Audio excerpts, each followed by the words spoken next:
Hello అండి, నమస్తే. అందరు బాగున్నారా? కథాకమనీయం ఛానల్కి స్వాగతం. నేను మీ శైలజ.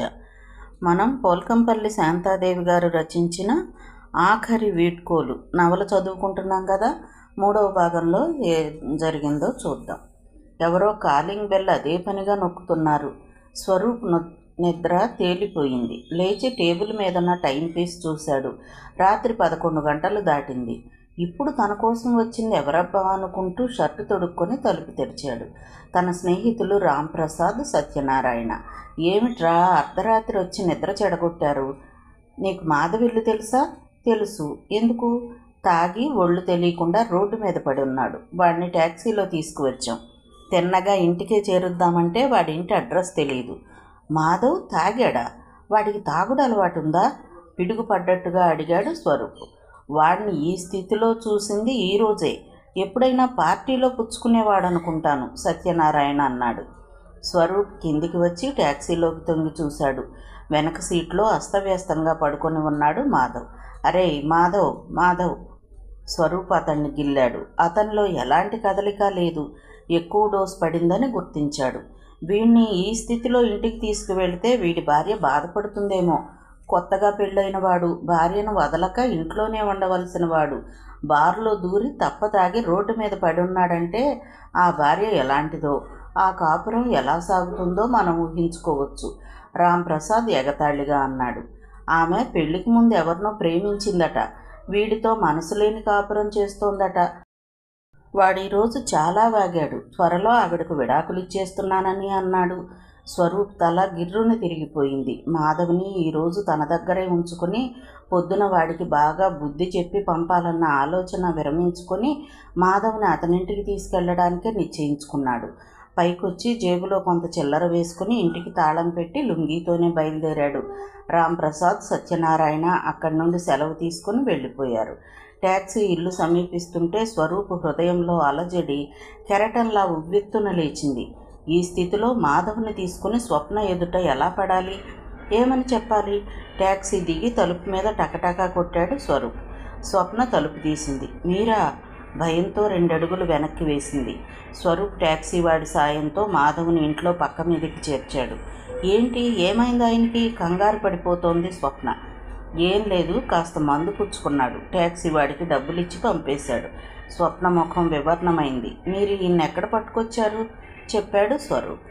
స్వరూప్ కూడా పార్ట్నర్ కానందుకు సగం భారం తీసేసినట్లయింది స్వప్నకి. స్వరూప్ ముందు గదిలోకి వచ్చి కూర్చున్నాడు. స్వప్న, వీడు ఈ రోజేనా? అడగలేక అడుగుతున్నట్లుగా అడిగాడు. ఈయన తాగుతారని నాకు తెలీదు, ఈరోజే చూస్తున్నాను. ఈరోజు వీడిని బార్కి తరిమే సంఘటన ఏం జరిగింది? మాట్లాడలేదు. స్వప్న నుండి జవాబు రాకపోయేసరికి స్వరూప్ కళ్ళెత్తి సూటిగా ఆమెకేసి చూశాడు. ఎర్రగా కంది ఉబ్బిన బొగ్గ అతన్ని దిగ్గున కుర్చీలోంచి లేచి ఆమెను సమీపించేలా చేసింది. స్వప్న, ఏమిటిది? వాడు నిన్ను కొట్టాడా? ఆవేశం, ఆరాటం మేళవిస్తూ అడిగాడు. మాట్లాడు స్వప్న. ఈ సుఖం కోసమేనా నన్ను త్యాగం చేసింది? వీడు తప్పతాగి తన భార్య ఇంకెవరినో ప్రేమించిందని బాగుతుంటే మీ కుటుంబం పరువు ప్రతిష్టలు నిలిచాయని అనుకుంటున్నావా? స్వప్న దోసిట్లో ముఖం దాచుకొని ఏడవసాగింది. స్వరూపు బరువుగా ఒక నిట్టూర్పు విడిచి అన్నాడు. నిజానికి నిన్ను కష్టాల పాలు చేసింది నేనే. మాధవ్కి నువ్వు భార్యవయ్యావని తెలియక మన ప్రేమ కథ వాడితో చెప్పాను. ఆ సంగతులన్నీ పోనివ్వండి, నా కర్మ ఎలా ఉంది, స్వప్న వారించింది. జరిగిన సంఘటనలు అతడి నోటి నుండి వినడం ఇష్టం లేనట్లుగా. ఎంత అభిమానం ఎక్కడ నేర్చుకున్నావు? దురదృష్టవశాత్తు ఈరోజు నేను నీకు పరాయివాడినయ్యాను. అయితే మాత్రం ఒక స్నేహితుడిగా నీ కష్టసుఖాలు నాతో చెప్పుకోకూడదా? చెప్పుకున్నందువల్ల లాభం ఏమీ లేదు. లేదని ఎందుకు అనుకుంటున్నావు? ఇదివరకట్లా నిన్ను కోరే అర్హత నాకు లేకపోవచ్చు, కానీ ప్రేమించే అర్హత మాత్రం ఎప్పటికీ ఉంటుంది. ఆ ప్రేమ ఉన్న చోట ఏమైనా చేయగల శక్తి ఉంటుంది. అయితే ఒక పని మాత్రం చెయ్యండి. స్వప్న తలెత్తకుండానే అంది. మీరెప్పుడు మా కళ్ళ పడనని మాట ఇవ్వండి. స్వప్న. స్వరూప్ షాక్ తిన్నాడు. స్వప్న ఎంత నిర్దయగా మాట్లాడుతుందని అతను అనుకోలేదు. మీరు మళ్ళీ మళ్ళీ నా కళ్ళబడుతుంటే మిమ్మల్ని మర్చిపోయే శక్తిని కోల్పోతాను. మీరు కనిపించినప్పుడల్లా మాధవ్ మన ప్రేమ కథ గుర్తు తెచ్చుకుంటాడు. ఈర్ష్యతో రగిలిపోతాడు. ఇలా జరుగుతుంటే మా సంసారం ఏ నాటికి ముడిపడదు. అలాగే స్వప్న బరువుగా అన్నాడు. అతని కళ్ళు అప్రయత్నంగా చెమ్మగిల్లాయి. నేను ఈ ఊరి నుండే కాదు, ఈ ప్రపంచాన్ని నుండే వెళ్ళిపోతాను నీకోసం. స్వరూప్, మళ్ళీ ఏడవసాగింది స్వప్న. నువ్వు ఉన్నతుడివి, ఇంకా ఇంకా ఎదిగిపోవద్దు. నువ్వు ఎదిగిపోతున్న కొద్దీ నా భర్త ఇంకా కొరచనైపోతాడు. నేను ఆయన్ని ప్రేమించలేను. నీ మంచితనం గుర్తు చేసుకోవడంతోనే నా జీవితం తెల్లారిపోతోంది. స్వరూప్ లేచాడు. ఆ రోజు దేవీబాగ్లో సెలవు తీసుకోవడమే నీ జీవితం నుండి శాశ్వతమైన నిష్క్రమణ అనుకున్నాను. మళ్ళీ ఇలా నీ జీవితంలో అడుగుపెట్టి దుమారం రేపుతాననుకోలేదు. నేను వెళ్ళిపోతాను స్వప్న. నీ జీవితం నుండి నా అడుగుల గుర్తులు తుడిచివేసుకో. నీ భర్తను ప్రేమించు. నీ సంసార నావ ఏ ఒడిదుడుకులు లేకుండా సాగిపోవాలని కోరుకుంటున్నాను. స్వరూప్ వెళ్ళిపోయాడు. ఉదయం 8 గంటలకు మెలకు వచ్చింది మాధవ్కు. తల 1000 సుత్తులతో బాదుతున్నంత నొప్పిగా ఉంది. శరీరం రవిడేలు చేతుల్లో చావు దెబ్బలు తిన్నట్లుగా ఉంది. బెడ్ మీద నుండి లేవాలనిపించలేదు. అలా పడుకునే నిన్నటి సంఘటనలను కలగా గుర్తు చేసుకుంటున్నట్లుగా గుర్తు చేసుకోసాగాడు. తను స్వప్నను కొట్టాడు. చదువు సంస్కారం ఉన్న తాను భార్యను కొట్టాడు. పెళ్లికి ముందు ఆమె ఒకరిని ప్రేమించిందని, ఇంకా అతన్ని మర్చిపోలేక విరహవ్యాధ పడుతుందని ఈర్ష్యతో రగిలిపోతూ కొట్టాడు. తను బ్రహ్మచారి కాదని తానే చెప్పుకున్నాడు ఆమెతో. కానీ ఈ విషయమేమీ ఆమె తనని మళ్ళీ ప్రశ్నించలేదు. ఆమెకు లేని ఈర్ష్య తనొక్కడికి ఎందుకు బాధిస్తున్నట్లు? మాధవ్ తర్కించుకుంటూ వేళ్లతో నుదురు రాసుకోసాగాడు. స్వప్నని కొట్టి తను ఆ కోపంతో తాపంతో బార్కి వెళ్ళాడు. ఎంత సిగ్గుమాలిన వాడైపోయాడు. శేషాలు ఖాళీ అవుతుంటే తనలోని బాధను ఎవరో తుడిచివేసినట్లుగా అయింది. గాలిలో తేలిపోతున్నట్లుగా అనిపించింది. పిచ్చి హుషారు వచ్చేసింది. తరువాత తాను కూని రాగాలు తీసినట్టు గుర్తు. తర్వాత ఇంకేమీ గుర్తులేదు. తన ఇంటికి ఎలా వచ్చాడు? ఎప్పుడొచ్చాడు? స్వప్నని అడగాలంటే సిగ్గేసింది. అసలు ఆమె ముఖం ఎదుట పడాలంటేనే అతనికి ముఖం చెల్లడం లేదు. కానీ స్వప్నే వచ్చింది అతన్ని లేపటానికి. ఆఫీస్కు టైం అవుతుంది, లేవండి. మాధవ్ ఆమె ముఖం కేసి చూశాడు. కందిన బొగ్గ తన పశుత్వాన్ని ఎత్తి చూపినట్లుగా అయింది. అభిమానాన్ని చంపుకొని అన్నాడు, నిన్నటి నా ప్రవర్తనను క్షమించు స్వప్న. బ్రష్ మీద పేస్ట్ వేసిచ్చింది. మాధవ్ ముఖం కడుక్కొచ్చాడు. స్వప్న టీ ఇచ్చింది. ఒక్కో గుక్క తాగుతూ రాత్రి తన ఇంటికి ఎలా వచ్చాడో గుర్తు చేసుకోవడానికి ప్రయత్నించాడు. కానీ గుర్తు రావడం లేదు. చివరికి స్వప్నని అడిగాడు, మీ స్నేహితుడు ట్యాక్సీలో తీసుకువచ్చాడు, మీకు ఒంటి మీద స్పృహ లేదు. రాంప్రసాద్ గుర్తుకొచ్చాడు మాధవ్కు. బార్లో ఇద్దరు కలిసే తాగారు. వాడే తీసుకొచ్చి దిగవిడిచాడేమో అని ఇంకేం ప్రశ్నించలేదు మాధవ్. త్వరగా తయారై ఆఫీస్కు వెళ్ళిపోయాడు. ఆఫీసులో రాంప్రసాద్ వల్ల అసలు సంగతి తెలిసి స్వప్న మీద ఉదయం కలిగిన కరుణాభావం తుడిచిపెట్టుకుపోగా ఉగ్రుడైపోయాడు. రాత్రి ఇంటికి స్వరూప్ వస్తే నీ స్నేహితుడు అని ఎందుకు చెప్పింది స్వప్న? స్వరూప్ వచ్చాడని ఎందుకు చెప్పలేదు? ఈ దాపరికం ఎందుకు? ఇంటికి అర్ధరాత్రి వచ్చిన వాడు ఊరికే వెళ్ళుంటాడా? స్వప్నతో ఏం మాట్లాడకుండానే వెళ్ళుంటాడా? అనుమానంతో కూడిన ఆలోచనలు అల్లిబిల్లిగా పారాడసాగాయి మనసులో. సాయంత్రం పని అయిపోయాక ఆఫీసు బయటకు వచ్చాడు మాధవ్. స్కూటర్ ఆపుకొని అతని కోసమే వేచి ఉన్నాడు స్వరూప్. స్వరూప్ను చూస్తూనే యథాప్రకారం చిటపటలాడింది మాధవ్ ముఖం. అతని ముఖంలో అతని మనోభావాలు చదవగలిగిన స్వరూప్ ముఖం పాలిపోయింది. నీకు కష్టమైనా ఈ ఒక్కరోజుకు నన్ను భరించాలి. నా మాటలు వినాలి. ఎక్కు. ఓహో, ఇంటికెళ్ళాలి. ఇంటి మీద ఇల్లాలి మీద నీకెంత ప్రేమో నాకు బాగా తెలుసు. కానీ పద. రెక్క పట్టుకుని లాక్కుపోయి స్కూటర్ మీద కోలేశాడు. నేరుగా హోటల్కి తీసుకెళ్లి మాధవ్ని కూర్చోబెట్టాడు. స్వరూప్ టిఫిన్కి ఆర్డర్ ఇవ్వబోతే వారించాడు మాధవ్. ఏమీ వద్దు, ఇప్పుడు ఏం మాట్లాడతావో మాట్లాడు. ఈసారికి టీ మాత్రమే ఆర్డర్ ఇచ్చి చెప్పాడు స్వరూప్. రాత్రి ఏం జరిగిందో నీకు ఉదయం తెలిసిందనుకుంటాను అంటూ మొదలుపెట్టాడు. నువ్వేదో ఆడదాని వల్ల మోసపోయిన వాడిలా నిన్ను నీవే దీనావస్థలకు దిగదార్చుకుని బారుల్లో దూరి తాగుపోతుగా ఎందుకు మారాలనుకుంటున్నావు? తప్పతాగి రోడ్డు మీద పడితే నీ బాధ తీరిపోతుందనుకున్నావా? జీవితంలో నేను మోసపోలేదా? ఉక్రోషంగా అడిగాడు. సహృదయతకు చోటివ్వగలిగితే అది మోసం అనుకోవు. చెదిరిన ఒక జీవితాన్ని సరిదిద్దిన వాడిపోతావు. సానుభూతికి బదులు ప్రతీకారానికి పూనుకున్నావే. ఇది నిన్నెంత బాధ పెడుతుందో తెలుసా? నేనున్న చోటే నువ్వుంటే నా బాధ నీకు తెలిసేది. నీ చోట నేను లేకున్నా ఊహించలేనా? నీలాంటి బాధ కాకపోయినా దాన్ని మించిన బాధనే అనుభవించానురా నేను. స్వప్న నాది కాదనుకున్న రోజు ఆత్మహత్య చేసుకు చచ్చిపోవాలనిపించింది, కానీ చచ్చిపోవాలనిపించినంత మాత్రాన చచ్చిపోలేం. అంతర్లీనంగా ఉన్న జీవితేచ్ఛ మనల్ని అడ్డగిస్తుంది. సరే, ఆ బాధ మర్చిపోదామని నేను నీలాగే బార్ వరకు వెళ్ళిన వాడినే, కానీ అది పాతాళ బెలంలోకి అడుగు వేయడమని నాకు తెలుసు. తాక్కుండా వెనక్కి వచ్చేశాను. అందరికీ నీకున్న ఆత్మస్థైర్యం, సంస్కారం ఉండవు, ఎత్తి పొడుపుగా అన్నాడు. అవి ఎవ్వరికీ ఉండవు. మనల్ని మనం పరీక్షకు పెట్టుకోవడం వల్ల ఏర్పడతాయి అవి. జీవితాన్ని పాఠశాలను చేసుకోగలిగితే మనం నేర్చుకునే అద్భుతమైన పాఠాలు ఎన్నో. నీ బాధకి కారణం నేను ఒకనాడు చెప్పిన కథే కారణమైతే, ఆ ప్రేమకి స్వప్న గుండెల మీద మాంగల్యాలు కనిపించిన రోజే చితిపేర్చడం జరిగింది. ఇక స్వప్న సంగతి కూడా నేను చెప్పగలను. అగ్నిసాక్షిగా ఒకరికి ఇల్లాలై మరొకరిని ఆరాధిస్తూ కూర్చునే అజ్ఞాని కాదామె. అందుకే నీకు చెప్తున్నాను, స్వప్నని నన్ను కలిపి ఆలోచించటం మానే. అనవసరమైన అనుమానాలతో నీ జీవితం నరకం చేసుకోవద్దు. స్వప్నని నిండు మనసుతో స్వీకరించు, ప్రేమించు. హితబోధ అయిందనుకుంటాను. మాధవ్ విసుగ్గా లేచాడు. తన మాటలన్నీ బూడిదలో పోసిన పన్నీర్ అయిందని గ్రహించటానికి ఎంతోసేపు పట్టలేదు స్వరూప్కి. సుదీర్ఘమైన నిట్టూర్పు విడిచాడు. ఇంటికి వెళుతూనే స్వప్నతో గొడవ పెట్టుకున్నాడు మాధవ్. రాత్రి వచ్చింది ఎవరు? స్వరూప్. నీ స్నేహితుడని ఎందుకు చెప్పావు? ఇప్పుడు చెప్తున్నాను కదా. స్వరూపే వచ్చాడు. ఏమంటారు? సహనం చచ్చినట్లుగా అడిగింది స్వప్న. ఏం మాట్లాడాడు?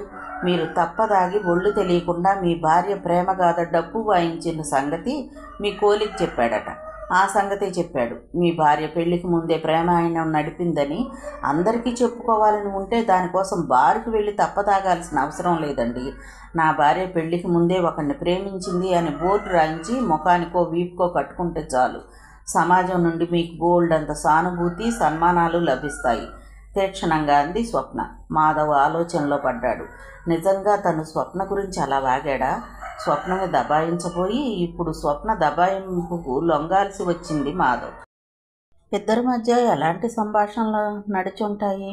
వేడి నిట్టూర్పులు వదులుకున్నారేమో. ఈ సంఘటన తర్వాత మాధవ్కి బయటి వాతావరణం కొంచెం సంకటప్రాయంగా తయారైంది.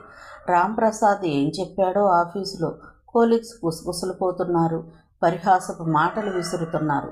మొత్తానికి తను చాలా చులకనైపోయినట్లు ఫీల్ కాసాగాడు మాధవ్. దీనికంతా కారణం ఆ రాత్రి తను తాగి వాగడమే కదా. తానై తాను బయట పెట్టుకున్నాడు. పెళ్లికి ముందు తన భార్య నడిపిన ప్రేమాయణం. పరిహాసపాత్రమైపోయాడు ఈ ప్రపంచం దృష్టిలో. స్వరూప్ చెప్పినట్లు తను కొంచెం సహృదయత చూపగలిగితే స్వప్న తన గతాన్ని మరచిపోగలుగుతుందేమో. అందరు భార్యాభర్తల్లా కలిసి జీవించవచ్చునేమో. అవును, తను కాస్త సహనం చూపాలి. తను కాస్త సహనం చూపగలిగితే స్వప్న తనకు అనుకూలమైన భార్య కాగలదన్న నమ్మకం తనకుంది. స్వప్నని కాదని మరొకత్తెని పెళ్లాడినా అది మాత్రం పతివ్రత అని గ్యారంటీ ఏమిటి? స్వప్న ఒకనాడు అన్నట్టు ఏదో ఓ క్షణంలో మనసు చెల్లించని ఆడది, మనసు పారేసుకొని మగాడు ఉంటాడా? వయసు సహజమైన ఆకర్షణ నుండి తప్పుకోవడానికి తను నేర్చుకున్న విజ్ఞానం, చదువుకున్న చదువు ఎందుకు పనికిరానప్పుడు ఆ ఆకర్షణ సుడిగుండంలో పడ్డామంటే గిరగిరా తిరగాల్సిందే. స్వప్నదేం తప్పు? కానీ ఎంత సహృదయత కొని తెచ్చుకున్నా ఆమె తొలివలపు తనది కాదు అన్న సత్యం అతన్ని తక్కువ బాధించటం లేదు. అయినా తన ప్రవర్తనలో మార్పు తెచ్చుకోవడానికి సాధ్యమైనంతగా ప్రయత్నించసాగాడు మాధవ్. ఆమెను గాయపరిచే, రెచ్చగొట్టే మాటలేవి అనడం లేదు. కలిసి షాపింగ్కు వెళుతున్నారు, కలిసి సినిమాలకు వెళుతున్నారు. తమ మధ్య ఒక స్నేహబంధాన్ని ప్రతిష్ఠించుకునే ప్రయత్నంలో ఉన్నారు ఇద్దరు. ఆ రాత్రి పిక్చర్ చూసొచ్చి భోజనం చేశారు. స్వప్న తన గదిలోకి వెళ్ళబోతుంటే మాధవ్ ఆమె రెక్క పట్టుకుని ఆపాడు. ఈ రాత్రి నుండి నీ పక్క అవతలి గదిలో కాదు. తలదించుకున్న స్వప్న నుండి ఎలాంటి ప్రతిఘటన వ్యక్తం కాలేదు. మాధవ్ని తన గుప్పెట్లో పెట్టుకోవడానికి, అతని నోరు మూతపడ్డానికి, తన శరీరాన్ని ఎరవేయటానికి సిద్ధంగానే ఉంది ఆమె. స్వప్నని నెమ్మదిగా మంచం దగ్గరకు నడిపించుకుపోయాడు. ఆమెని తన బాహుబంధంతో చుట్టి ఆమె పెదవులకు తన పెదవులు చేర్చుతూ, స్వప్న, నీకిది మొదటి అనుభవమేనా అని అడిగాడు. మాధవ్ తనకి తాను ఎప్పటికప్పుడు చెప్పుకునే బుద్ధి అంతా ఎక్కడికి పోయిందో అంటే దెబ్బతిన్నట్లుగా అడిగింది. ఏకాంతంలో స్వరూప్ నిన్ను చూపులతోనే వదిలేశాడా? ఒక్క విదిలింపుతో అతని కౌగిలి నుండి బయటపడింది. కోప్పడకు. మనసైన పిల్ల ఏకాంతంలో దొరికితే ఏ మగాడు ఊరుకుంటాడు? ఊరుకున్నాడే అనుకో, అతన్ని పరీక్ష కోసం డాక్టర్ దగ్గరికి పంపాలి. ఆ క్షణంలో అతని మీద తనకి కలిగిన అసహ్యమంతా కళ్ళల్లో గుమ్మరించింది స్వప్న. నీచపు బుద్ధికి అంతా నీచంగానే కనిపిస్తుంది. చేత్కారం చేసింది. నేను ఎప్పటికప్పుడు మంచిగానే ఉండాలి అనుకుంటాను, కానీ మగజాతికి ఇదేం బుద్ధి పెట్టాడో భగవంతుడు. నిన్ను చేరాలి అనుకున్నప్పుడల్లా నువ్వు ఒంటరిగా కనిపించవు నాకు. నీతో స్వరూప్ గుర్తొస్తాడు. వాడి ఉనికితో ఈ శరీరంలో వేడంతా చల్లబడిపోతుంది. ఏం చెయ్యను? దీనికి పరిష్కారం ఎప్పటికో నాకు తెలియడం లేదు. నేను సుమిత్ర దగ్గరికి వెళ్తున్నాను, తలుపేసుకో. మాధవ్ బట్టలు తీసుకుని వెళ్ళిపోయాడు. సుమిత్ర. ఈ సుమిత్ర ఎవరో కొద్ది రోజుల క్రితం మాధవ్ వల్లే తెలిసింది. సుమిత్ర మాధవ్కి చదువుకుంటున్న రోజుల నుండి పరిచయం. పెళ్ళయింది, పిల్లలు కూడా. మగాడి కంట్లో కారం కొట్టి ఇష్టమైన మగవాళ్లతో తిరుగుతూ ఉంటుంది, వాళ్ళని తిప్పుకుంటూ ఉంటుంది. అలా తిరిగే మగాళ్లలో మాధవ్ కూడా ఒకడు. ఇలా అడ్డమైన వాళ్లతో తిరిగే ఆడదానితో సంబంధం పెట్టుకోవడానికి లేని అభ్యంతరం కేవలం మనసు పారేసుకున్న భార్యతో పెట్టుకోలేడా? ఏమిటి మగవాడు? ఏమిటి తన మనస్తత్వం? మగవాడికి ఒక ధర్మసూత్రం, ఆడదానికి ఒక ధర్మసూత్రమోనా? ఎవరు రాశారు ఈ సూత్రాలు? ఉదయం తిరిగి వచ్చిన మాధవ్. స్వప్న, మనం ఈ ఊరి నుండి ట్రాన్స్ఫర్ చేయించుకుని దూరంగా, ఈ జ్ఞాపకాలకు దూరంగా వెళ్ళిపోదాం, కొత్త జీవితాన్ని ప్రారంభిద్దాం అన్నాడు. అలాగే, మీరెంత దూరం తీసుకెళ్ళినా వస్తాను, కానీ స్వరూప్ పేరెత్తారో మిమ్మల్ని చంపి నన్ను నేను చంపుకుంటాను. ఆడదంటే అది. All right. మళ్ళీ సహృదయత తెచ్చిపెట్టుకోవడం మొదలైంది. నేలాకాశంలో ఒంటరి తెలిమబ్బు నెమ్మదిగా కదిలిపోతోంది. డేగలు కొన్ని రెక్కలు విప్పుకొని గుండ్రంగా తిరుగుతున్నాయి ఆకాశపు కప్పు కింద. రాత్రి పగలు పెరట్లో నైట్ క్వీన్ చెట్టు పక్కన ఈజీ చైర్లో కూర్చుని ఆకాశంలోకి చూస్తూ గడపటం అలవాటైంది స్వరూప్కు. సెలవు పెట్టి సాగర్కి వచ్చిన ఈ 2 నెలల నుండి స్నేహితులు లేరు, సరదాలు లేవు, ఇంట్లో మాట్లాడేది కూడా తక్కువే. స్వప్న తనది కాకపోయినా నాటి బాధ కంటే ఆమె కాపురం కలతల పాలవడం అతిగా బాధిస్తుంది అతన్ని. స్వరూప్ ముఖంలో గూడు కట్టిన విషాదానికి కారణంతో పాటు ఇప్పుడు అతడు ఎందుకు సెలవు పెట్టి వచ్చాడో కూడా తెలుసు ఇంట్లో అందరికీ. ఓదార్పులతో తొలగించే బాధ కాదు కాబట్టి అతడిని కాలానికి వదిలిపెట్టి ఊరుకున్నారు. ఏ పరిస్థితిలోనూ స్వప్న ఉండగా సిటీకి వెళ్ళకూడదనుకున్న స్వరూప్కు సిటీకి వెళ్ళక తప్పని పరిస్థితి ఏర్పడింది. సిటీ కాపురస్తులు చెల్లెలు అరుణను చూసుకోవడానికి వస్తున్నారు. జీప్ తీసుకుని వెళ్ళి వాళ్ళని తీసుకురావడం మర్యాదగా ఉంటుందని తండ్రి పురమాయించాడు. మర్నాడు పెళ్లివాళ్ల కోసం పలహారాలు వగైరా సిద్ధం చేసి ఎదురు చూస్తున్న సమయంలో ఆఫీసు నుండి ఆదరాబాదరా వచ్చాడు స్వరూప్ తండ్రి సూర్యనారాయణ. అమ్మా అరుణ, ఇలారా. ఆయన గొంతు వణుకుతోంది. ఏంటి నాన్న? అన్నయ్యకు యాక్సిడెంట్ అయిందమ్మా. జేబులోంచి టెలిగ్రామ్ కాగితం ఇచ్చాడు. చదువుకొని కెవ్వు మనబోయింది అరుణ. అరకు మీ అమ్మకి ఈ సంగతి తెలియనివ్వకు. అసలే గుండె నొప్పి మనిషి. ఈ వార్త వింటే నిలువునా ప్రాణాలు వదిలేసినా వదిలేయగలదు. అమ్మకి తెలియకుండా ఎలా దాచగలం? వాళ్లకు రావడానికి వీలు కాలేదని, పెళ్లి చూపులకు నిన్నే అక్కడికి తీసుకురమ్మన్నారని టెలిగ్రామ్ వచ్చిందని చెబుదాం. 5 నిమిషాల్లో చీఫ్ ఇంజనీర్ కారు పంపిస్తానన్నారు. బట్టలు అవి సర్దుకోమ్మ. స్వప్న జ్ఞాపకాల మీద ఒక మరుపు తెర వాలుతున్న సమయంలో స్వరూప్కి యాక్సిడెంట్ అయ్యి చావు బ్రతుకుల మధ్య ఊగిసలాడుతూ హాస్పిటల్లో పడి ఉన్న సంగతి తెలిసింది. మాధవ్ చూసి వచ్చి చెప్పాడు ఆ సంగతి. ఉబ్బికి వచ్చే కన్నీళ్లను ఆపుకోలేకపోయింది స్వప్న. ఓసారి చూసి వద్దామండి అంది ప్రార్థనాపూర్వకంగా. మాధవ్ సూటిగా ఆమె ముఖంలోకి చూశాడు. సిగ్గు లేకపోతే సరి అన్నాడు చేత్కారంగా. అంత సిగ్గులెంచాల్సింది ఏం కనిపించింది మీకు ఇందులో? దెబ్బతిన్నట్టుగా అడిగింది. లేకపోతే అతన్ని చూడటానికి హాస్పిటల్కి వెళతావా? ఎవరని? ఎవరో మీకు బాగా తెలుసు కాబట్టే. నాకు తెలిసింది ప్రపంచానికి తెలియడం ఇష్టం లేదు కాబట్టే నిన్నెళ్ళొద్దు అంటున్నాను. ఒకసారి చూసి వచ్చినంత మాత్రాన నా పాతివ్రత్యానికి ఏమీ భంగం రాదండి. నువ్వు నన్ను వెటకారం చెయ్యి, నిందించు, పర్వాలేదు. నువ్వు మాత్రం అక్కడికి వెళ్ళడానికి వీల్లేదు. మాధవ్ స్వరం ఖచ్చితంగా ఉంది. దిగ్భ్రాంతిగా చూసింది. శాసిస్తున్నారా? భర్తగా నాకు ఆ మాత్రం అధికారం లేదా?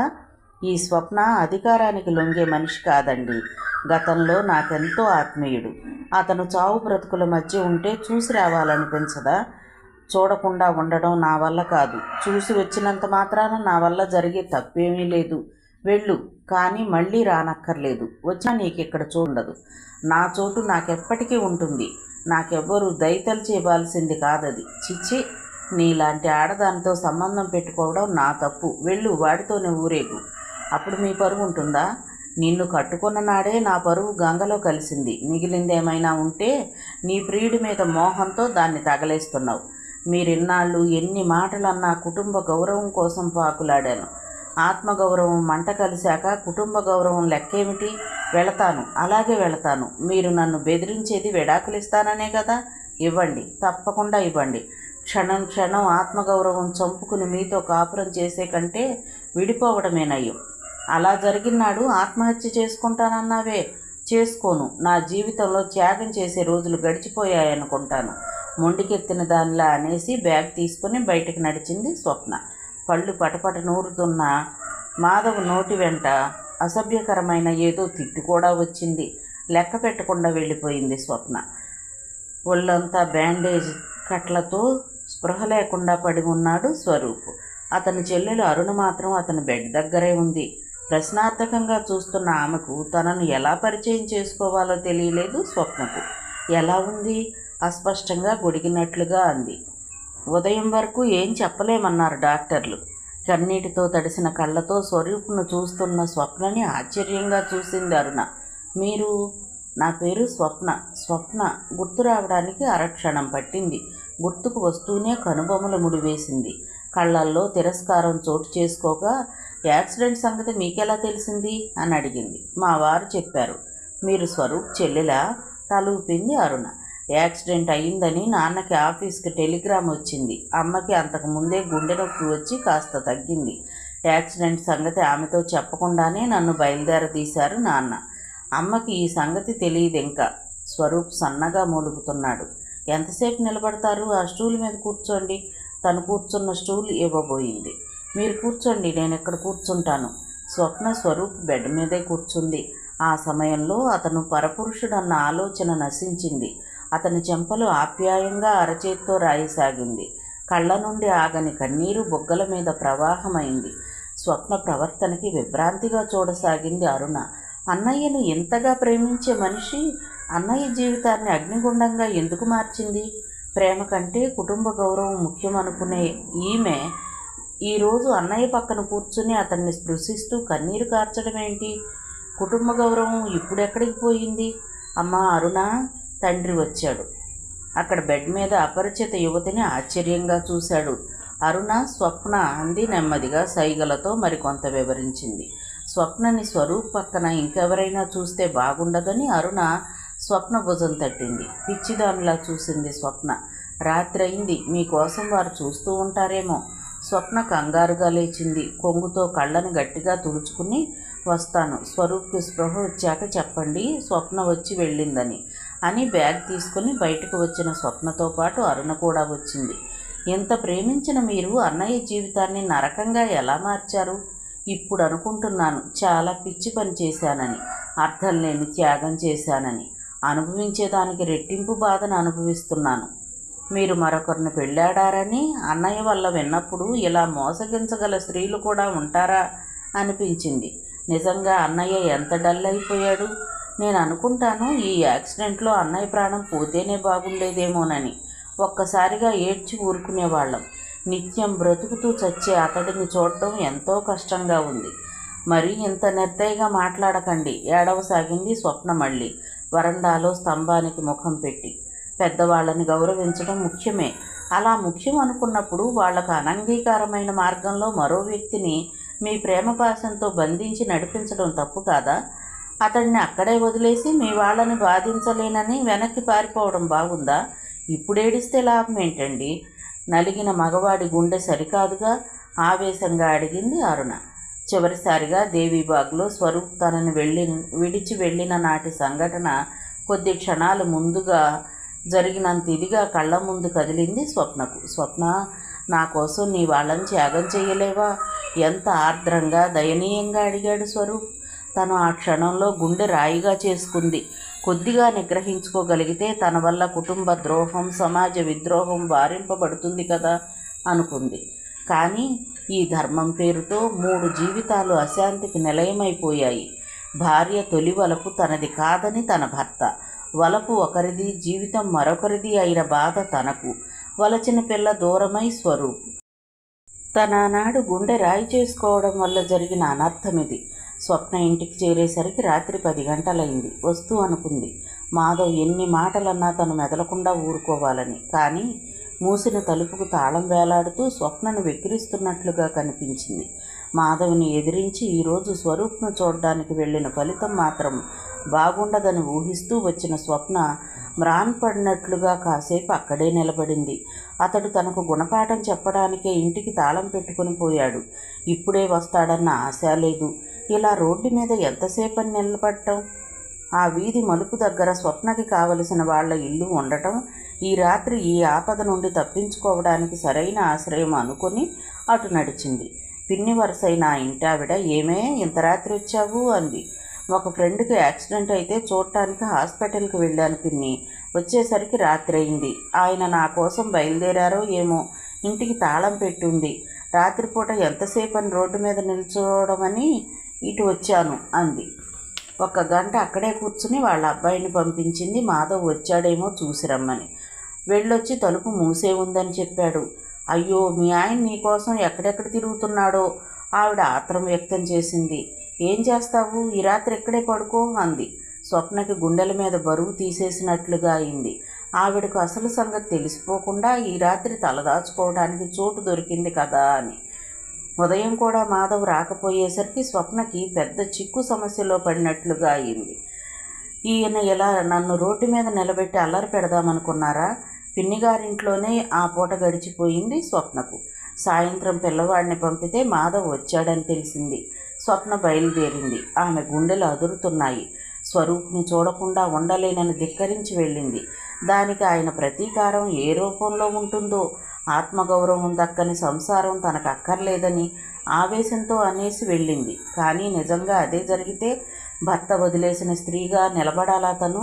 దీనికోసమేనా తను స్వరూప్కు పరాయిదయింది? ముందు గదిలో ఈజీ చైర్లో సిగరెట్ కాలుస్తున్నాడు మాధవ్. జోళ్లు గోడవారను విడిచి అతనికేసి చూసి చూడనట్లుగా లోపలికి వెళ్ళిపోయింది స్వప్న. స్వప్నను మెడపెట్టి గెంటాలని లోనుండి లేస్తున్న ఉగ్ర నరసింహుణ్ణి పగ్గాలు పట్టి ఆపుతున్నాడు మాధవ్. స్వప్న ధిక్కారానికి తగిన ప్రాయశ్చిత్తం చేయమని అతనిలోని పురుషాహంకారం రెచ్చగొడుతోంది. కానీ చదువుతో కూడిన సంస్కారం అది చాలా మొరటు పని అని గర్హిస్తోంది. పైగా వీధిలో జనమంతా ప్రోగుపడతారని భయం. స్వప్నతో పాటు తను ప్రదర్శన వస్తువైపోతాడు. సరిపడని సంసారాలంటే ఈ ప్రజలకి కడుపు నిండే టాపిక్. అలాంటి భార్యాభర్తలు ఎంత చులకనైపోతారు వీళ్ల ముందు. కానీ మర్యాద పేరుతో భార్య అవినీతిని ఎంతకాలం భరించాలి? ఎలా భరించాలి? ఇది సహృదయత అనిపించుకుంటుందా? చవటతనం అనిపించుకుంటుందా? మాటలతో తను సాధించే ప్రయోజనం తక్కువేనని రాత్రి ఇంటికి తాళం పెట్టుకుని పోయాడు. తన కోపం ఆమెకు తెలియాలనే రాత్రంతా ఎక్కడ ఉండిపోయిందో. ఆ స్వరూప్ గాడి దగ్గరే ఉండిపోయిందేమో. ఈ ఊహతో అతని ఒళ్ళంతా తేళ్లు జెరులు పాకినట్లుగా అయింది. దిగ్గున లేచి లోపలికి వచ్చాడు. స్వప్న వంటిల్లు సర్దుతుంది. ఎన్ని ఆటలాడి వచ్చినా భరిస్తానని నీ ఉద్దేశంలా ఉందే? ఈ ఇల్లు నీది కాదని నిన్నే చెప్పేశాను. నువ్వే మర్యాదగా వెళ్ళిపోతే సరి, లేకపోతే మెడపట్టి గెంటాల్సి వస్తుంది. ఒళ్ళంతా గాయాలతో ఒళ్ళు తెలియకుండా పడి ఉన్నాడు అతను. అతడు జత కలవకుండా నేనొక్కదాన్ని ఏం మాట్లాడతానని మీ ఉద్దేశం? అతనేం మాట్లాడినా మెదలకుండా ఊరుకోవాలనుకున్న స్వప్న ఆవేశాన్ని అదుపులో పెట్టుకోలేకపోతుంది. మళ్ళీ నోరెత్తున్నావు? సిగ్గు లేకపోతే సరి. దేనికి సిగ్గుపడాలి?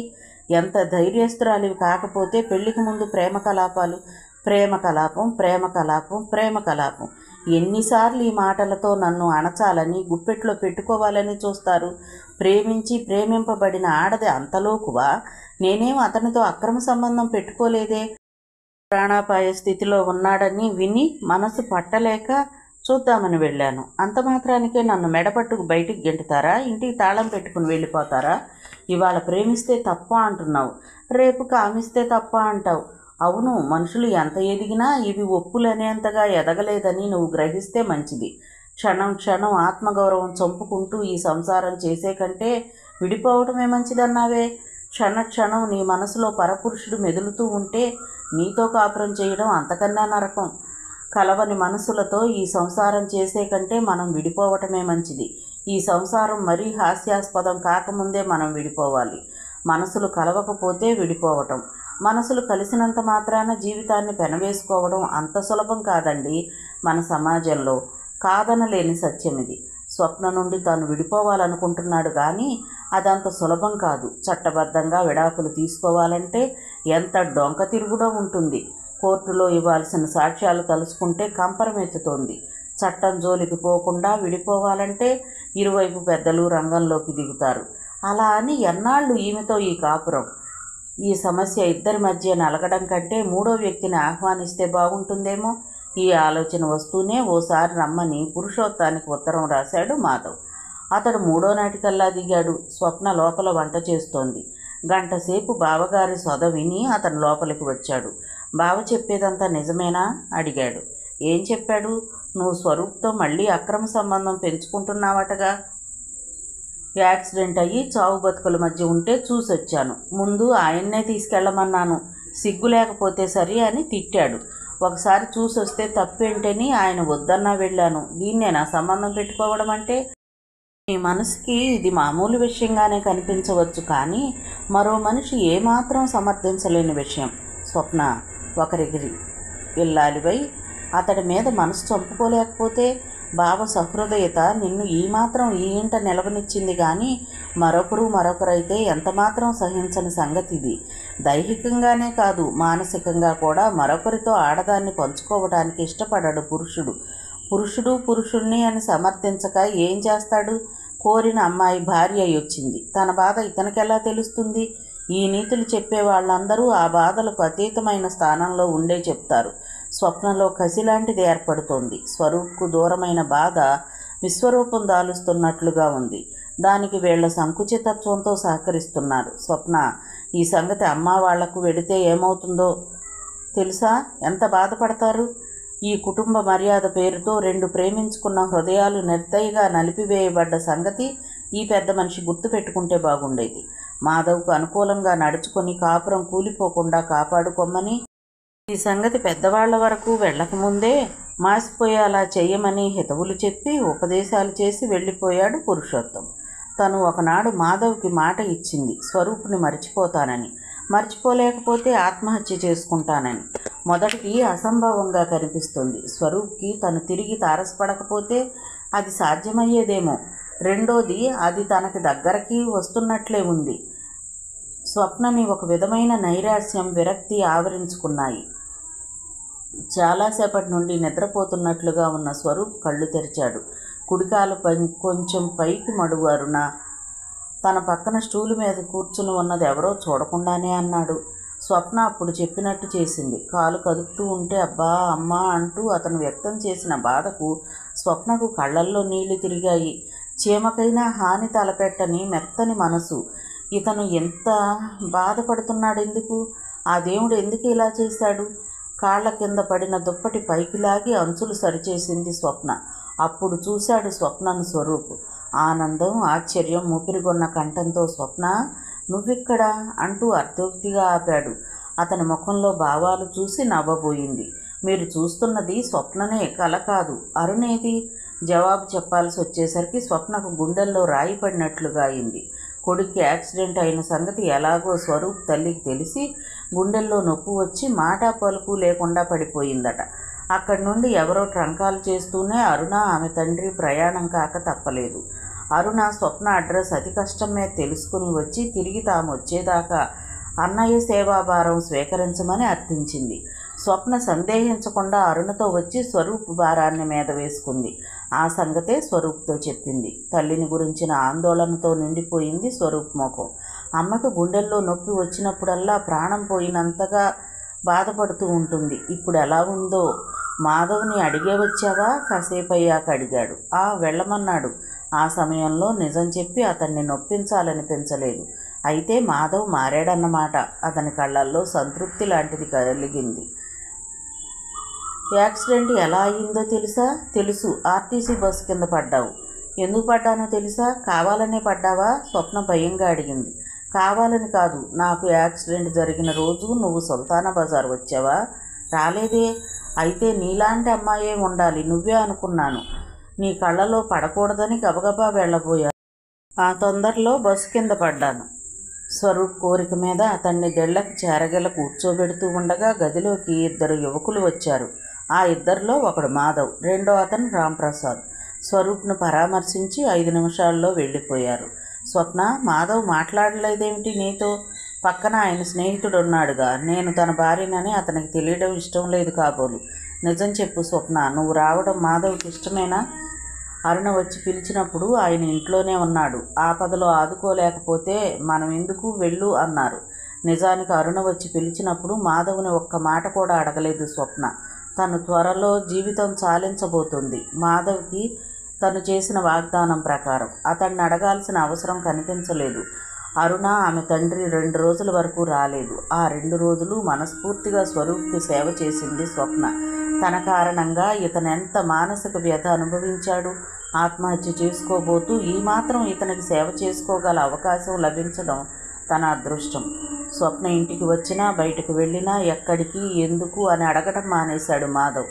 అతడు ఒక విధంగా రాగద్వేషాలను జయించే ప్రయత్నంలో ఉన్నాడు. ఎలాగూ విడిపోవటానికి నిశ్చయించుకున్నాక ఆమె ఎక్కడికి వెళితే ఏం చేస్తే ఏం? అనుమానమా? దాన్ని అరికట్టడం తన తరం కాదు. 2 రోజుల తర్వాత తిరిగి వచ్చిన అరుణ ఆమె తండ్రి జీవోత్సవాల్లా కనిపించారు.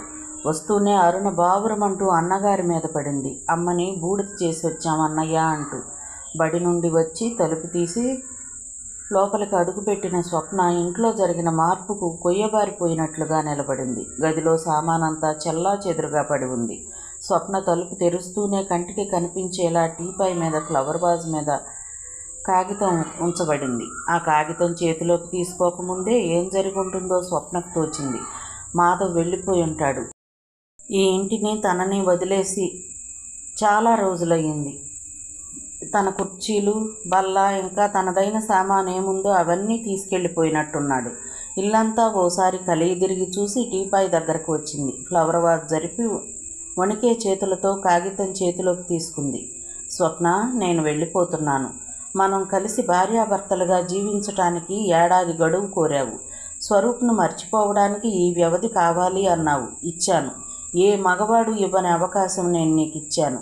ఈ అవకాశాన్ని నువ్వే వృధా చేసుకున్నావు. దోషరహితంగా వెళ్ళిపోతున్నానన్న తృప్తి నాకుంది. ఇకపోతే నువ్వు ఆ గడువు కోరిన నాడు నాకు ఒక వాగ్దానం చేశావు. నేను జ్ఞాపకం చేస్తున్నందుకు నీకు కొంచెం కష్టంగా ఉండవచ్చు. నీ ప్రేమ కథ ప్రపంచం ముందు బట్టబయలు కాకముందే, నీ భర్త నిన్ను వదిలేశాడని ప్రపంచానికి తెలియకముందే నువ్వు ప్రాణత్యాగం చేస్తానన్నావు. నువ్వు నీ వాగ్దానాన్ని వెంటనే నిలబెట్టుకోగలిగితే మన 2 కుటుంబాల పరువు మంటగలవకుండా కాపాడిన దానివవుతావు. ఆవేశంతో వాగ్దానం చేశానంటావా? నీ ఇష్టం. నీ విశృంఖల జీవితానికి నేను అడ్డురాను. త్వరలో నీకు విడాకులందేలా చేస్తాను. మాధవ్. చదువుకొని చాలాసేపు నిర్జీవ ప్రతిమలా కూర్చుండిపోయింది స్వప్న. అవును, మాధవ్ దోషరహితంగా వెళ్ళిపోయాడు. స్వరూప్ను మర్చిపోతానని, మర్చిపోలేని పక్షంలో ఆత్మహత్య చేసుకుంటానని చెప్పింది. తన మాట నిలుపుకోవలసిన సమయం వచ్చింది. కానీ మాధవ్ ఎంత నిర్దయుడైపోయాడు తన పట్ల.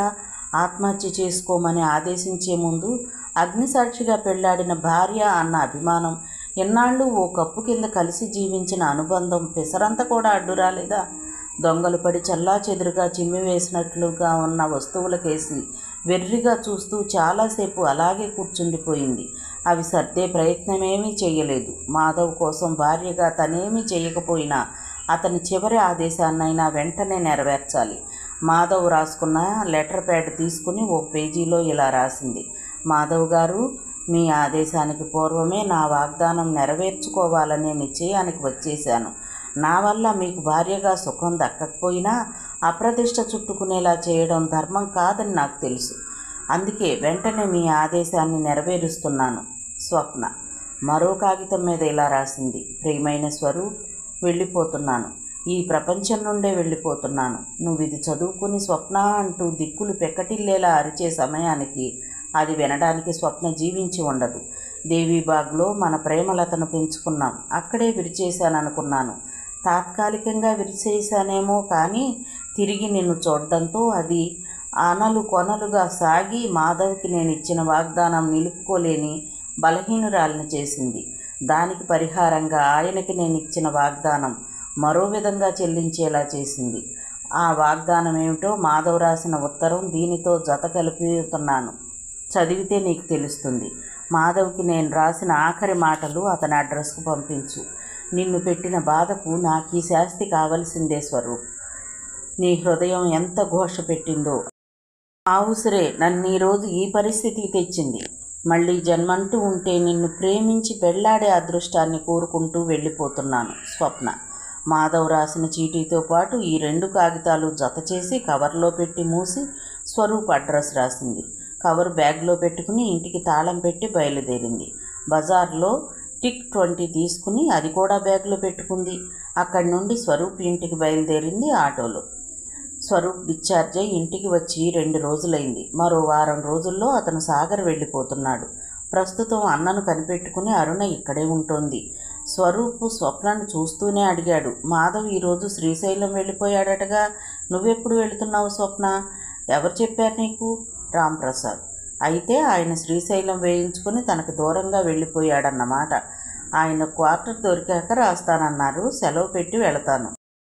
అరుణ టీ తీసుకువచ్చింది. బోర్ కొడుతుంది. పిక్చర్కి వెళదామా స్వప్న గారు?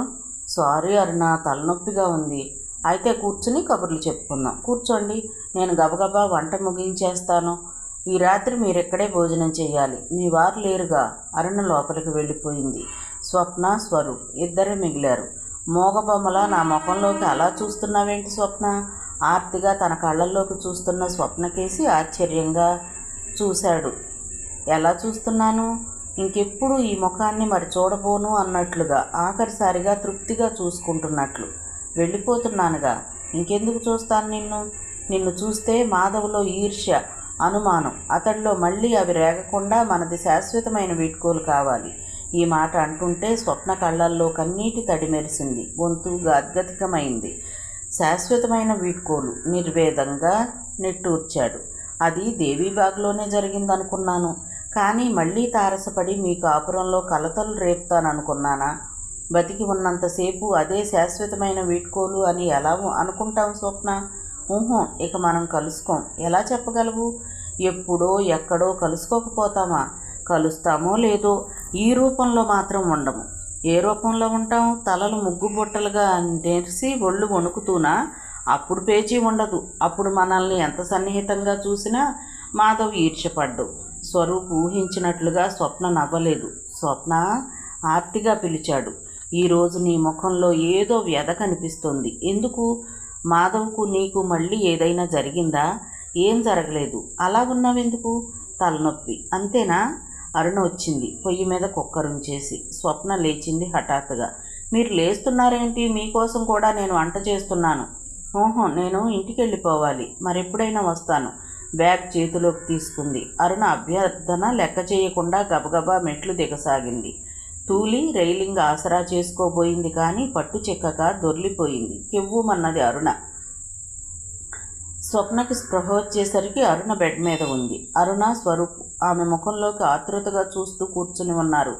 ఏమైంది నాకు? దిగ్గున లేవబోయింది. పడుకోండి స్వప్న, వారించింది అరుణ. నేను వెళ్ళాలి. ఇప్పుడు నాకు బాగానే ఉంది. నా బ్యాగ్ ఏది? నీ బ్యాగ్, అందులోని వస్తువులు నా దగ్గర జాగ్రత్తగా ఉన్నాయి, స్వరూప్ చెప్పాడు. అతని ముఖం ఎందుకో సీరియస్గా ఉంది. ఇలా ఇవ్వు స్వరూప్, నేను వెళ్ళాలి. బ్యాగ్ ఇచ్చాడు. చించిన కవర్ చూపిస్తూ, ఇది నాదే కదూ, పోస్ట్లో పడి రేపు చేరే బదులు ఈరోజే నన్ను చేరింది అన్నాడు. స్వప్న కంగారుగా బ్యాగ్ వెతికింది. కవర్తో పాటు టిక్ 20 బాటిల్ కూడా లేదు. స్వప్న కన్నీళ్ల పర్యంతమైంది. నా బాటిల్ ఇచ్చేసి నన్ను వదిలిపెడితే నీకు. ఆ తరువాత గొంతు పెగలనంతగా బిగుసుకుపోయింది. నాకు ఎప్పటికీ రుణపడి ఉంటాను. నీ రుణం నేనేం చేసుకోను? ఈ ప్రపంచంలో అన్ని దానాల్లోనూ అన్నదానం గొప్పదన్నారు, కానీ ప్రాణదానం మరీ గొప్పదంటాను. నువ్వు చనిపోవడానికి వీల్లేదు స్వప్న, నిన్ను చనిపోనివ్వను. నా జీవితానికి పరిష్కారం అదే. నన్ను అడ్డగించకు స్వరూప్. నువ్వెప్పుడూ ఆవేశంతో కూడిన నిర్ణయాలే చేస్తుంటావు స్వప్న. దేవీబాగ్లో ఆఖరిసారిగా ఎంత ప్రార్థించాను నిన్ను. ఆ రోజు నా ప్రార్థన వింటే ఈనాడు ఎంత నరకం ఈ 3 జీవితాల్లోనూ ఉండేదా? నేను మీ 2 జీవితాల్లోనూ సృష్టించిన నరకాన్ని నా వెంట తీసుకెళ్ళిపోతాను. ఆయన నెలదిరగకుండా శుభ్రంగా మరొకతను పెళ్లాడతాడు. ఎప్పుడో గుర్తుకు వచ్చినా దుర్మార్గురాలు అని తిట్టుకుంటాడు. అంతే. నువ్వు జీవితానికి ఒక తోడు వెతుక్కోగలిగితే కాల ప్రవాహంలో నా స్మృతి కొట్టుకుపోతుంది. నువ్వు ఆత్మహత్య తప్ప ఇంకేదైనా మాట్లాడు. ఇది తప్ప మిగిలిందేమీ లేదు. నువ్వు మాధవ్ని క్షమాపణ కోరలేవా? దేనికోసం క్షమాపణ? నిజానికి నేను చేసిన తప్పేంటి? నువ్వు చేసిన తప్పేంటి? నువ్వు హాస్పిటల్లో చావు బతుకుల మధ్య ఉంటే ఒకసారి చూడాలని తప్పించదా నా మనసు? దానికి ఆయన నా ఇంట్లో చోట్లేదు పొమ్మంటాడా? ఒకసారి చూసి వచ్చినంత మాత్రాన మైలుపడిపోతానా? ఈ మాత్రానికే కొలటనవుతానా? మరీ ఎంత సంకుచితమా ఆయనకు? ఎవరి స్థానంలో ఉండి ఆలోచిస్తే ఎవరిది వాళ్లకు రైట్గానే ఉంటుంది. మనిషి సహజ స్వభావానికి లొంగితే మాధవ్ తప్పేముంది? రేపు నిన్ను మాధవ్ దగ్గర వదిలిపెట్టి వస్తాను, తయారుగా ఉండు. నువ్వు వదిలిపెట్టి వస్తే అతను ఉంచుకోవద్దు. ఆ విషయం నాకు వదిలి నువ్వు నిశ్చింతగా ఉండు. నిశ్చింత. పులిబోనులో మనిషి ఎంత నిశ్చింతగా ఉండగలదో నేనంత నిశ్చింతగా ఉండగలను అతని దగ్గర. ఇక నిశ్చింతగానే ఉండగలవు స్వప్న. మాధవ్కి మంత్రం వేసి వస్తాగా. ఇక జీవితంలో నిన్ను అవమానించడు, బాధించడు. ఏం మంత్రం వేస్తావు? ఇప్పుడు చెప్పకూడదు, తర్వాత నీకే తెలుస్తుంది. ఎలాగూ నన్ను ఆత్మహత్య చేసుకోనివ్వవు. నువ్వు చెప్పింది వినడం తప్ప గత్యంతరం లేదు. నీ మధ్యవర్తిత్వం ఫలించకపోతే మనల్నిద్దరినీ మాట్లాడకముందే గెటౌట్ అంటే నిన్ను ఆత్మహత్య మాత్రం చేసుకోనివ్వను. సరే? మగాడు వదిలేసిన స్త్రీగా మిగలనా? దానికోసమేనా నిన్ను పోగొట్టుకుంది? స్వప్న, ఆ పరిస్థితే వస్తే నిన్ను తీసుకుని ఈ కుళ్ళు సమాజానికి దూరంగా వెళ్ళిపోతాను. అక్కడ మనం స్వర్గం నిర్మించుకుందాం, ఆనందంగా జీవిద్దాం. ఈ మాట మనసులోనే అనుకున్నాడు స్వరూప్. ఆ మాట బయటకు అనే సమయం కాదిది. ఎంత ఏహ్యం, క్రోధం గుమ్మరించవచ్చో అంతా గుమ్మరించాడు మాధవ్ స్వప్నని, స్వరూప్ని చూసి. పిశాచాల పేడ వదిలిందనుకుని వచ్చి హాయిగా గాలి పీల్చుకుంటున్నాననుకున్నాను. అవి తనని వెన్నాడే వచ్చాయని తెలిసినప్పుడు ఆ మనిషి ముఖం ఎలా పెడతాడో అలా పెట్టాడు. ఎందుకు వచ్చారు అడగడం కాదు, గర్జించడం. అంతకంటే రౌద్రంగా ఉన్నాడు స్వరూప్. ముందు నువ్వు గొంతు తగ్గించు, లేకుంటే చంపేస్తాను. ఏమిటి దబాయింపు? దబాయించడం కాదు, చంపి పాతి పెట్టాలి నీలాంటి మనుషుల్ని. ఏం ప్లాన్తో వచ్చారు? స్వప్న, ముందు నువ్వు లోపలికి వెళ్ళు. వీడి సంగతి నేను తేల్చుకుంటాను. ఏం కొడతావా? అవసరమైతే తప్పకుండా. నువ్వు ఎంత దుర్మార్గుడివి కాకపోతే స్వప్నం చచ్చిపోమ్మని రాసి పెట్టొస్తావు. నిజంగా అదే జరిగితే నువ్వు రాసిన చీటీ పోలీసుల చేతిలో పడితే నీ గతి ఏమయ్యేదిరా? ఏమైనా పర్వాలేదు, ఈ పిశాచం పేడ వదిలితే చాలు. నేను అడ్డుపడకపోతే స్వప్న నీ ఆదేశం శిరసావహించి ఆనక పిశాచమై నిన్ను పట్టేది. ఆనాటి సంఘటన చెప్పాడు. మాటలు అనవసరం. దాన్ని తీసుకుని ముందు నువ్వు ఎక్కడి నుండి వెళ్ళు. నీకు ఇష్టం లేనప్పుడు స్వప్న నన్ను చూడటానికి రావడం తప్పే, నాకు సేవ చేయడం అంతకన్నా తప్పే. మా మధ్య అనురాగ సంబంధం తప్ప నువ్వు ఈర్ష్యపడి అసహ్యించుకునే సంబంధం ఏమీ లేదురా. ఈ ఒక్కసారికి ఆమెను క్షమించు. మరోసారి ఇలా జరగదు. మీ కాపురంలో కలతలకు కారణం నేను కాబట్టి దిద్దాల్సిన బాధ్యత కూడా నాదే కదా. గంటసేపు వాగ్వాదం తర్వాత ఎన్నో హితవులు చెప్పాక మాధవ్ కాస్త తగ్గి దారిలోకి వచ్చాడు. స్వప్న నుండి వీడ్కోలు తీసుకుంటూ అన్నాడు స్వరూప్. స్వప్న, ఇది భారతదేశం. ప్రేమించుకున్న జంటను ఎంతగా విడదీయాలని చూస్తారో అగ్నిసాక్షిగా జరిగిన పెళ్లి పెటాకులు కాకుండా ఆ కాపురం నిలబెట్టాలని అంతగానో శ్రమిస్తారు. ఈ సమాజంలో ఒక మనిషిగా నీ కాపురం నిలబెట్టిన తృప్తి చాలు. ఇంకెప్పుడు ఆత్మహత్య లాంటి పిచ్చి పని తలపెట్టకు. చాలా చెప్పాలని, చాలా మాట్లాడాలని ఉంది, కానీ ఏం మాట్లాడలేకపోతున్నాను ఈ వీడ్కోలు సమయంలో. ఇది నిజంగా శాశ్వతమైన వీడ్కోలు. ఇంకెప్పుడు నీ కళ్ళబడను. ప్రభాత కాలంలో ఆకు మీద మెరిసే మంచు ముత్యం మధ్యాహ్నం అయ్యేసరికి రూపు లేకుండా మాసిపోతుంది. అలాగే మన ప్రేమ కథ కొద్ది రోజుల తర్వాత ఆనవాలు కూడా మిగలదు నీ హృదయంలో. భర్త, పిల్లలు, సంసారం నిండా మునిగిపోతావు. అవునా? నా కోరిక అదే. అదేమిటి అలా చూస్తావు? పిచ్చి పిచ్చిగా వాగుతున్నాననా? మళ్ళీ ఇంకెప్పుడూ చూడనుగా. వెళుతున్నాను స్వప్న, చాలా దూరం. వెనుదిరిగి వచ్చేయాలన్నంత దూరం వెళ్ళిపోతున్నాను. సెలవు స్వప్న, ఇదే నా ఆఖరి వీడ్కోలు. 2 రోజుల తరువాత అరుణ నుండి ఒక టెలిగ్రామ్ వచ్చింది. తరువాత ఒక ఉత్తరం వచ్చింది. స్వప్న తను తాగటానికి తెచ్చుకున్న టిక్ 20 బాటిల్ స్వరూప్ తాగి ఈ లోకం నుండి వెళ్ళిపోయాడు. మాధవ్ను ఉద్దేశించి స్వరూప్ రాసిన చివరి మాటల ఆ ఉత్తరంలో జత చేసింది అరుణ. మాధవ్, నీలో ఈర్ష్యని, అనుమానాన్ని హరించటానికి నేను ఈ లోకాన్నే విడిచి వెళ్ళిపోతున్నాను. తన కోసం నేనేమైనా చేస్తానని ఒకనాడు స్వప్నకు మాటిచ్చాను. స్వప్న సుఖపడటం కోసం, నా మాట నిలబెట్టుకోవడం కోసం నేను ఈ పని చెయ్యక తప్పడం లేదు. ఈ ప్రపంచంలో నేను ఏ మూలన ఉన్నా నువ్వు ఈర్ష్యపడతావు. అది స్వప్నని బాధించేదిగా తయారవుతుంది. నా మూలంగా స్వప్న బాధింపబడటం నాకు హృదయశల్యంగా ఉంటుంది. మాధవ్, స్వప్నని బాధ పెట్టవు కదూ. చనిపోయిన నా ఆత్మకు శాంతి లేకుండా చేయవు కదూ. చేశావు. నువ్వు నా దగ్గరకు వచ్చాక నీ అంతు తేల్చుకోవడానికి సిద్ధంగా ఉంటాను. స్వరూప్. మాధవ్ ఇది చదువుకుని స్తంభించిపోయాడు. ఒరే స్వరూప్, ఎంత పిచ్చి పని చేశావురా. నువ్వంటే నాలో రగిలిన ఈర్ష్య నిన్ను బలి తీసుకుందా? అతని కళ్ళ నుండి అశ్రువులు రాలసాగాయి. స్వప్న తల బాదుకొని ఏడవసాగింది. మాధవ్కి నువ్వు వేస్తానన్న మంత్రం ఇదే? ఏ కాస్త ముందు తెలిసినా ఈ పని జరగనిచ్చేదాన్నా? నువ్వు చచ్చిపోవడమే నయమైందేమో. నువ్వు బ్రతికి ఉన్నంతసేపు నాలో నేను ఉన్న నిన్ను చంపటానికి ప్రయత్నించేదాన్ని. చచ్చిపోయి నాలో నీవు చిరంజీవి అయ్యావు. సమాప్తం. నవల విన్నందుకు ధన్యవాదాలు. ఈ నవలను మీకు నచ్చితే ఒక లైక్ చేయండి, షేర్ చేయండి, నా ఛానల్ని సబ్స్క్రైబ్ చేసుకోండి, నన్ను సపోర్ట్ చేయండి. మీరిచ్చే ఒక్క లైక్ నాకు, నా ఛానల్కి ఎంతో సపోర్ట్ని ఇస్తుందండి. Thank you. ఉంటానండి.